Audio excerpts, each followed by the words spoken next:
எப்போதாவது ஏதாவது உன்னோடு தொடர்ந்து போராடுவது போல உணர்ந்திருக்கிறீர்கள்? ஒரு சூழ்நிலை, ஒரு ஒன்வு அல்லது உங்களுடனே சுடவா? வாழ்க்கை எதிர்பாராத சவால்களை வீசும் போது நமது முதல் உள்ளுணர்வு அதை எதிர்ப்பதாக இருக்கிறது. இது நடந்திருக்க கூடாது அல்லது இது நியாயமில்லை என்று நமக்கு நாமே சொல்லிக் கொள்கிறோம். இதனா நாம் மன அழுத்தத்துக்கும் விருத்திக்கும் ஆளாகிறோம். இது ஒரு சீற்றமான ஆற்று நீரோட்டத்துக்கு எதிராக நீந்துவது போலாகும். குழப்பத்தின் மத்தியிலும் அமைதியை கண்டுபிடிச்சு உங்க சக்தியை மீட்டெடுக்க ஒரு வழி இருந்தால என்ன? இதுதான் என் நண்பர்களே ஏற்றுக்கொள்ளுதலின் பயன்படுத்தப்படாத சக்தி. ஏற்றுக்கொள்ளுதல் என்பது ராஜினாமா செய்வதல்ல. அது நான் விட்டு கொடுக்கிறேன் என்று சொல்லுவதோ அல்லது எதிர்மறை சூழ்நிலையை அங்கீகரிப்பதோ அல்ல. இதுக்கு நேர்மாறானது.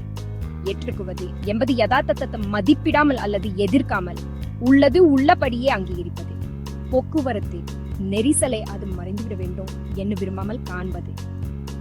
ஒரு கடினமான உணர்வு அடக்காமல் அதை அங்கீகரிப்பது.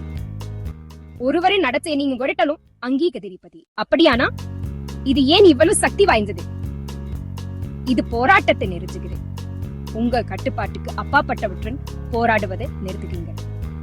நீரோட்டத்துக்கு எதிராக நீந்துவதற்கு பதிலா அதுடன் செல்வது போல உங்க சக்தியை விடுவிக்குது. நீங்க எதிர்க்க செல்லவழிக்கும் அனைத்து சக்தியும் இப்போது திசை திருப்படலாம். சிக்கலை தீர்ப்பதற்கு சுய கவனிப்புக்கு நீங்கள் மாற்றக்கூடியற்றுக்கு தெளிவை கொண்டு வருகிறது.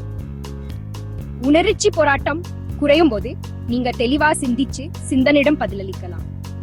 உள் அமைதியை வளர்க்கிறது. வெளிப்புற சூழ்நிலை மாறாவிட்டாலும் அதை பற்றிய உங்கள் அனுபவம் மாறலாம். இங்குதான் உண்மையா நெகிழ்ச்சி உருவாகிறது. இந்த சக்திக்கு பயன்படுத்த தினசரி ஏற்றுக்கொள்ளுதல பயிற்சி செய்ய தொடங்க சில படிகள் இங்கே. கவனத்துடன் கவனித்தல். நீங்கள் எதிர்ப்பை உணரும் போது ஒரு கணம் நிறுத்தி என்ன நடக்குது என்ப கவனியுங்க. அந்த உணர்வுக்கு பெயரிடுங்கள், ஆனால் மதிப்பிடாதீங்க. அது அப்படித்தான் என மந்திரம். சில சமயங்களில் இதே உங்களுக்கு நீங்களே சொல்வது விடுதலையாக இருக்கும். இது தற்போதைய யதார்த்தத்தை அங்கீகரிப்பது. உங்கள் கட்டுப்பாட்டு வட்டத்தில கவனம் செலுத்துங்க. உங்கள் செயல்கள் மற்றும் பதில்கள் உங்க கட்டுப்பாட்டில் உள்ளன.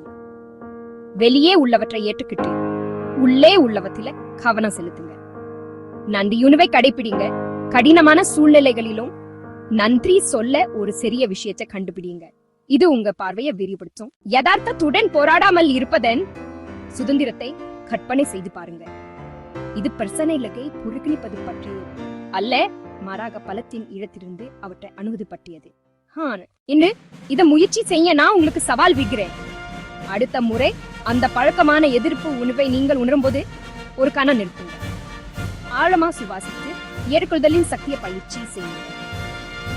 இது எப்போதோ எளிதல்ல, ஆனா ஒரு தசையை போல நீங்கள் பயிற்சி செய்ய அது வழியாக மாறும். உங்கள் வாழ்க்கையில் அதிக அமைதி, சுதந்திரம் மற்றும் பயனுள்ள செயல்களை காண்பீர்கள். இன்னும் நீங்கள் எதை ஏற்றுக்கொள்ள முயற்சிக்க போகிறீங்க?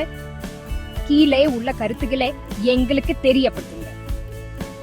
இந்த வீடியோ உங்களுக்கு பயனுள்ளதா இருந்தா தயவு செய்து கொடுத்து உங்கள் வாழ்க்கையை மாற்றும் இது போன்ற சுடுதல் உள்ளடக்கத்துக்கு பார்த்ததற்கு நன்றி.